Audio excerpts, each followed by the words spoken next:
Yeah, I got those two up to my left. I just sent a picture, but there's one there. It has to be pulled out so I can cut it out. And I'm going to pull some of these here just to see if I can get anything out of them. And this one here as well. So, well, I've been out here for a little while. Realized I ate up another gallon of bar oil and most of that tank of gas. And I also realized that, I don't know, I'm into it. Quite a few trees. I don't think I've used a wedge yet. And I think it's one of those subjects I've avoided because you always want to show the safest, most repeatable style of cutting possible. And then the camera's off and you got to get to work, and then you do whatever you have to do to get them down quickly. And there's a different style.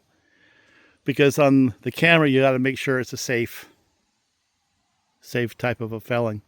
And directional felling, leaving a hinge, enough hinge, and bore cutting and all that kind of stuff, and leaving a trigger is by far the safest.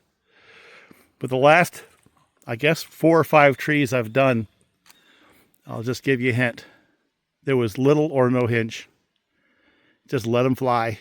And that's because they're going to go close enough to where you want. It doesn't really matter. I don't need the directional side. And I told myself I would never ever show that on the channel. What I will do is I'll show a derivative of directional felling with this really tiny hinges. You know, might do that. I've got a few trees left I wanted to get in this section. You can see one right in front of us. There's 2 basswoods right down there. There's a very large basswood further down in. And then I've got these 2 ash trees. And I haven't decided if I'm going to do them today or tomorrow.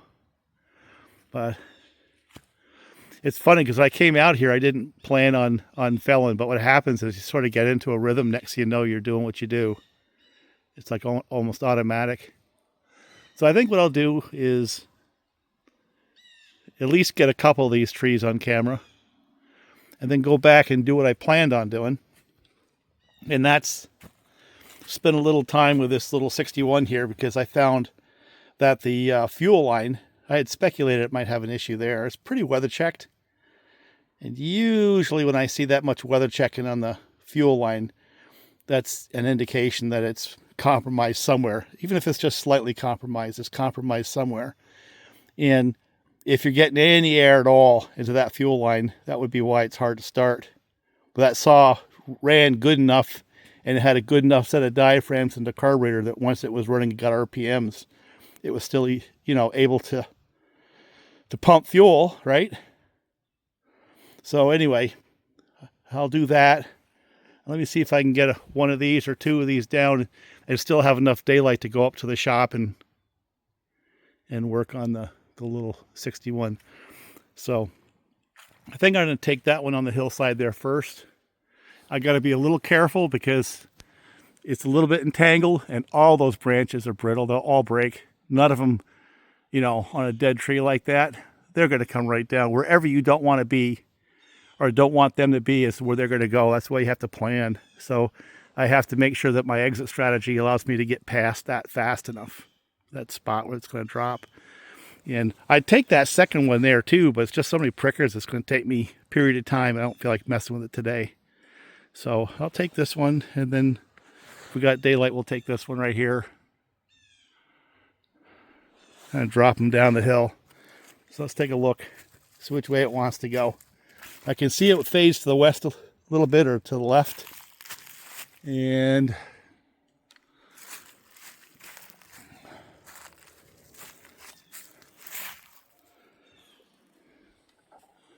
yeah. So this one here is actually going to require directional felling if I want to hit down here alongside the road. Otherwise, it's going right into these 2 trees, and I don't want that. That's where it wants to go. You see how it's weighted to this left side, so it really wants to hit these trees right here. And I really don't want it to. The other option is for me to lay it uphill. It'll do that. Yeah, I can do that. So if I send that one down the hill, yeah, let me see what it looks like from the side here.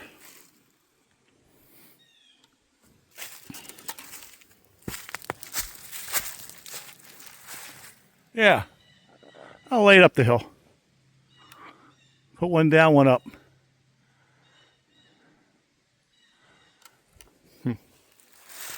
And that'll be a minimal hinge. So I guess I better get that one first. And then I'll kind of pre-cut these a little bit so they mash easy. And then I'll send this one off there. So, fortunately, neither one of them want to come back to the four-wheeler. Otherwise, I'd have to sit here and move that too.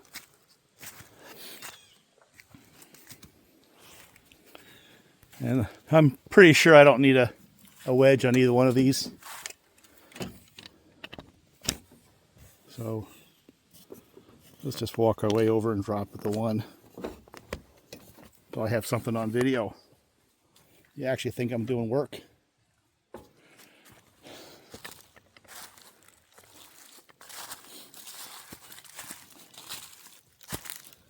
Yeah. I think I'm going to leave the camera back just a little bit. So when one of those branches comes down, it doesn't whack the camera.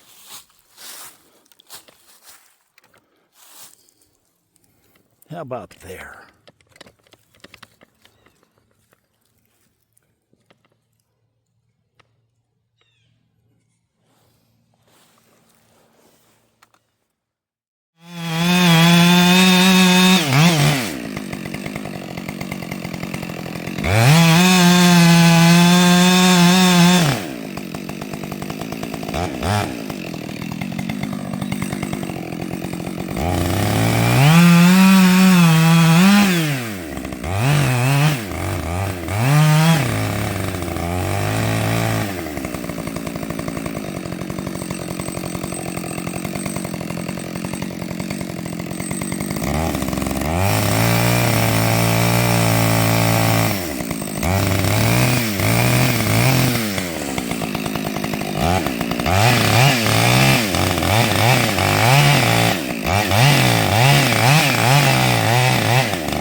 That's a nice tree. Look at that. That's a live tree.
Yeah, we just had a little bit of a rainstorm come through. Pretty much typical for this time of year. You know, one thing I got to do is get that wood inside. We're not going to do anything with this year. That was set up for another shed that we're not going to do because I don't have time. And then off to the back, you know, it begins to open up again. So this is a temporary rainstorm. Probably ought to go feed the horses. But what I wanted to do was to get in here and do a little work on the 61, see if I can change out the fuel line. Now some of those have got a molded fuel line, some of them don't. I'm going to find out which one this one is. I'm going to have to use my camera light to look in there because it's a little darker than I expected. But check that out. That fuel line's wasted. It's amazing it ran. See it? So it looks to me like it's a standard fuel line. So I'm going to pull it out and we'll see. But I have to put the camera down because I need the light from the camera to get in there. Pull on it. But you can see where it goes through into the handle. I got a little bit of gas in there. I better dump that out too. Well, this is what came out of there. I like these because all you got to do is pull them, right? They'll pull right in there. I'm going to go see if I've got one of those instead of one of these molded lines. Let me see if I got another one of these. That would be the preferred because they pull right in. They're easy. Change the fuel filter while I'm at it. Look at that thing. That's what happens after a whole bunch of years. You know? Got to change those things from time to time. Yeah, everything got rained on, including all my tools. At least the ones in the back of the four-wheeler. And I just use these things here to pull it out, but also to kind of insert it back in. So I've got this. My God, I have no idea how long it's been sitting in there. Looks to me like it's about the same, right? You know? I got stuff that's been sitting in there for 10 years, you know, or more. Well, I guess this is going to come to a stop. That thing just split when I It's been sitting in there for so long it just split. So I guess I have to get myself some new ones. I'm gonna go see if I got another one. I might have another one somewhere. But there's a lot of that kind of thing where there is a shelf life, and there certainly is a service life. And this one got to the end of its. So if I don't have one, I'll just have to do another video later. Yeah, the only thing I have close is this thing right here. And I don't know, the diameter seems about right. I don't know where it came from. I'm going to see if I can pull it through and make it work. We'll see.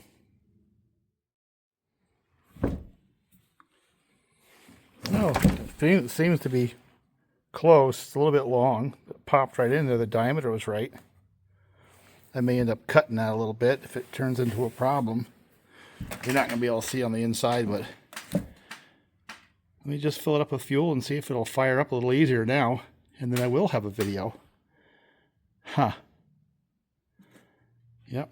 New fuel line, new fuel filter, and we're running out of daylight, so let me see if I can make this run.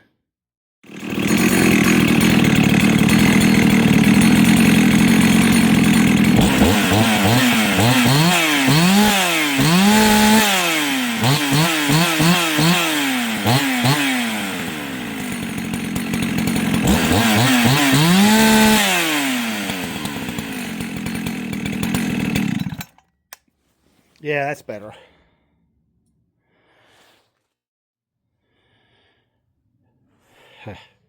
Yeah, that's better. Let me see if I can restart it with the camera in my hand.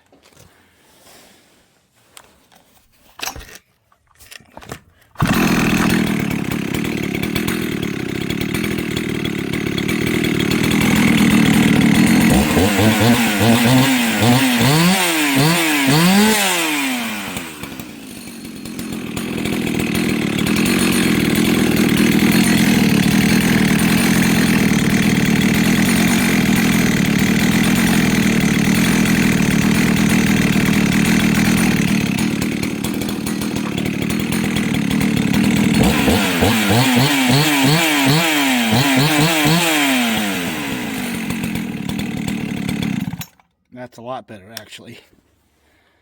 So we have a saw again.